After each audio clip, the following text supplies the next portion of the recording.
Masya Allah, disinilah titik lokasi Nabi Musa ketika membelah lautan dan menyeberangi dasar Laut Merah. Tempat ini telah menjadi saksi atas mukjizat Nabi Musa yang sangat menakjubkan, sekaligus menjadi bukti akan kuasa Allah Subhanahu wa Ta'ala. Disinilah lokasi awal Nabi Musa melakukan pembelahan laut dan menyelamatkan Bani Israel dari kejaran Firaun.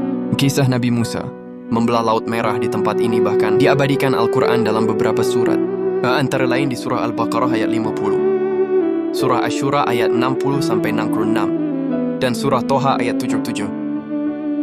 Saat ini para ilmuwan telah melakukan penelitian beberapa lokasi yang diyakini sebagai tempat awal Nabi Musa membelah dan menyeberangi Laut Merah. Lokasi yang pertama yaitu di Teluk Aqaba. Kisah Nabi Musa membelah Laut Merah diyakini terjadi di Teluk Aqaba. Teluk ini memisahkan semenanjung Sinai di Mesir dari Arab Saudi dan selatan Yordania. Bagian Laut Merah tersebut merupakan salah satu yang terdalam dengan kedalaman maksimum 1.800 meter. Adapun lokasi yang kedua yaitu berada di Teluk Suez. Para arkeolog telah mengajukan hipotesis lokasi alternatif untuk peristiwa cuaca ekstrim yang dapat membuka jalan bagi mukjizat Nabi Musa. Teluk Suez hanya memiliki kedalaman hingga 30 meter. Dengan dasar yang relatif datar, di Laut Merah inilah lokasi di mana Firaun dan beserta pasukannya tenggelam. Secara geografis, Laut Merah merupakan perairan teluk yang berhubungan langsung dengan Laut Arab di sisi selatan. Sedangkan di sisi utara, terdapat kanal bernama Suez yang menghubungkan Laut Merah dan Laut Mediterania. Kisah Nabi Musa membelah Laut Merah tersebut diperkirakan terjadi sekitar 300-500 tahun silam sejarah. Ini diperkuat dengan ditemukannya bangkai kereta kuda dan tulang belulang manusia di Laut Merah, yang diduga merupakan sisa pasukan dan pengawal Firaun. Berdasarkan penelitian ilmiah, lokasi penyeberangan Nabi Musa diperkirakan berada di wilayah Nuwaiba, semenanjung Sinai Mesir. Jarak Nuwaiba di sisi timur Laut Merah hingga semenanjung Arab di sisi barat sekitar 1.900 meter. Lebar lintasan saat Nabi Musa menyeberangi Laut Merah diperkirakan mencapai 900 mil. Berdasarkan data tersebut, bisa dibayangkan berapa besar energi yang dibutuhkan untuk menyibakkan air laut hingga memiliki lebar lintasan 9 cm dengan jarak 1.800 m.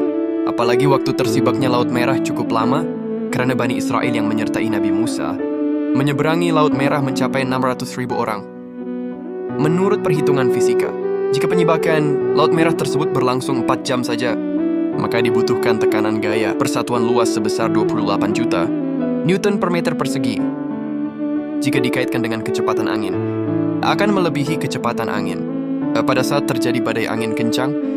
Mengacu pada perhitungan yang dilakukan seorang pakar dari Rusia bernama Falzinger, diperlukan hembusan angin dengan kecepatan konstan 30 meter per detik atau ke 108 km per jam sepanjang malam untuk menyibakkan air sedalam 800-an meter. Terkait dengan fenomena ini, peneliti Amerika Serikat mengakui bahwa fenomena Laut Merah terbelah ini memang sangat mungkin terjadi. Kemudian tempat inilah yang diyakini sebagai lokasi sampainya Nabi Musa dan kaumnya setelah menyeberangi Laut Merah. Tempat persinggahan ini berada di Arab Saudi, tepatnya berada di wilayah Taib al-Isim, khususnya di lembah Makna yang memiliki 12 mata air dan 70 pohon kurma. Subhanallah, Maha Suci Allah yang telah menunjukkan kuasanya lewat mukjizat Nabi Musa ini. Allahumma sholli ala Sayyidina Muhammad. Inilah gunung ajaib yang pernah bergetar karena bahagia atas kedatangan Nabi Muhammad. Gunung ini sangatlah istimewa sebab kelak gunung ini dijamin masuk ke dalam syurga. Gunung ini namanya adalah Jabal Uhud, yang berlokasi sekitar 5 km sebelah utara Madinah. Gunung Uhud adalah gunung yang kelak ada di surga. Banyak umat muslim yang berziarah ke sini. Gunung ini memiliki keistimewaan yang mendalam. Jabal Uhud adalah gunung berbatu dengan warna kemerahan. Tingginya mencapai sekitar 1,5 km. Ada sih memiliki nampak canggih tapi kita gambar.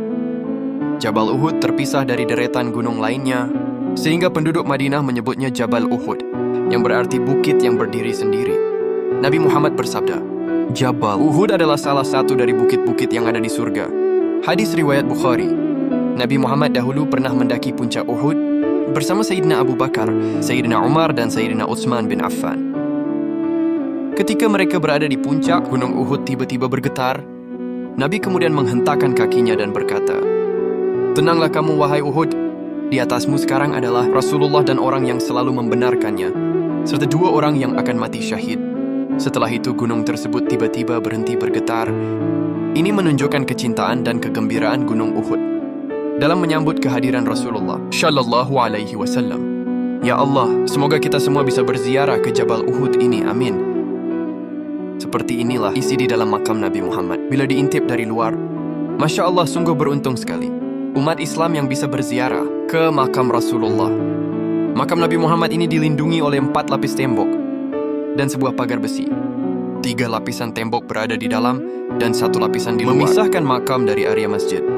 Ditambah lagi ada pagar besi di dalam area makam, serta tirai hijau sebagai lapisan terluar yang membatasi pandangan umum dan pengawasan kamera. Untuk keamanan lapisan ini berfungsi untuk menjaga kesucian makam, melindungi dari akses ilegal, pencurian jasad, dan mencegah praktik-praktik seperti penyembahan atau peribadahan yang menyimpang dari ajaran Islam. Di dalam sini terdapat 3 makam manusia mulia, yaitu Nabi Muhammad, sahabat Abu Bakar, dan sahabat Umar. Nabi Muhammad pernah bersabda, "Barang siapa menziarahi aku sepeninggalanku nanti, akan ia menziarahi aku saat aku masih hidup." Hadis riwayat At-Tabrani. Assalamualaikum ya Rasulullah. Assalamualaikum ya Nabi Allah. Assalamualaikum ya Amin. Assalamualaikum ya Habib Allah. Assalamualaikum ya Safwat Allah. Ishhadu an la ilaha illallah wahdahu la sharika lah. Washhad annaka abduhu wa rasuluhu wa aminuhu wa safihi wa khairatuhu min khalqih. Washhad annaka qad balagta ar-risalah wa addayta al-amanah wa nasahat al-ummah wa jahadat fi Allah haqqa jihadihi ya Allah. Di antara para nabi Bani Israel, ada seorang tokoh agung yang dikenal sebagai penerus, Nabi Musa alaihissalam. Dialah Nabi Yusha bin Nun alaihissalam. Beliau adalah murid setia Nabi Musa, yang dipercaya Allah untuk memimpin Bani Israel setelah wafatnya Musa. Nabi Yusuf dikenal sebagai panglima yang gagah berani, pemimpin yang adil, dan hamba Allah yang taat. Melalui kepemimpinannya, Bani Israel akhirnya berhasil memasuki tanah yang pernah dijanjikan Allah kepada mereka. Di beberapa riwayat, disebutkan bahwa makam Nabi Yusuf bin Nun berada di sekitar kawasan Jericho, dekat kota Ariha, Palestina. Ada pula yang menyebut lokasinya di daerah lain. Hingga kini, tempat yang diyakini sebagai makam beliau sering diziarahi oleh kaum muslimin sebagai bentuk penghormatan. Makam ini menjadi pengingat akan sosok Nabi Yusuf yang sabar, tegas, dan selalu memimpin umatnya di jalan Allah. Terima kasih yang sudah menonton video ini. Semoga Allah Subhanahu wa Ta'ala menurunkan rahmatnya kepada Nabi Yusuf bin Nun alaihissalam, dan semoga kita dapat mengambil pelajaran dari keteguhan imannya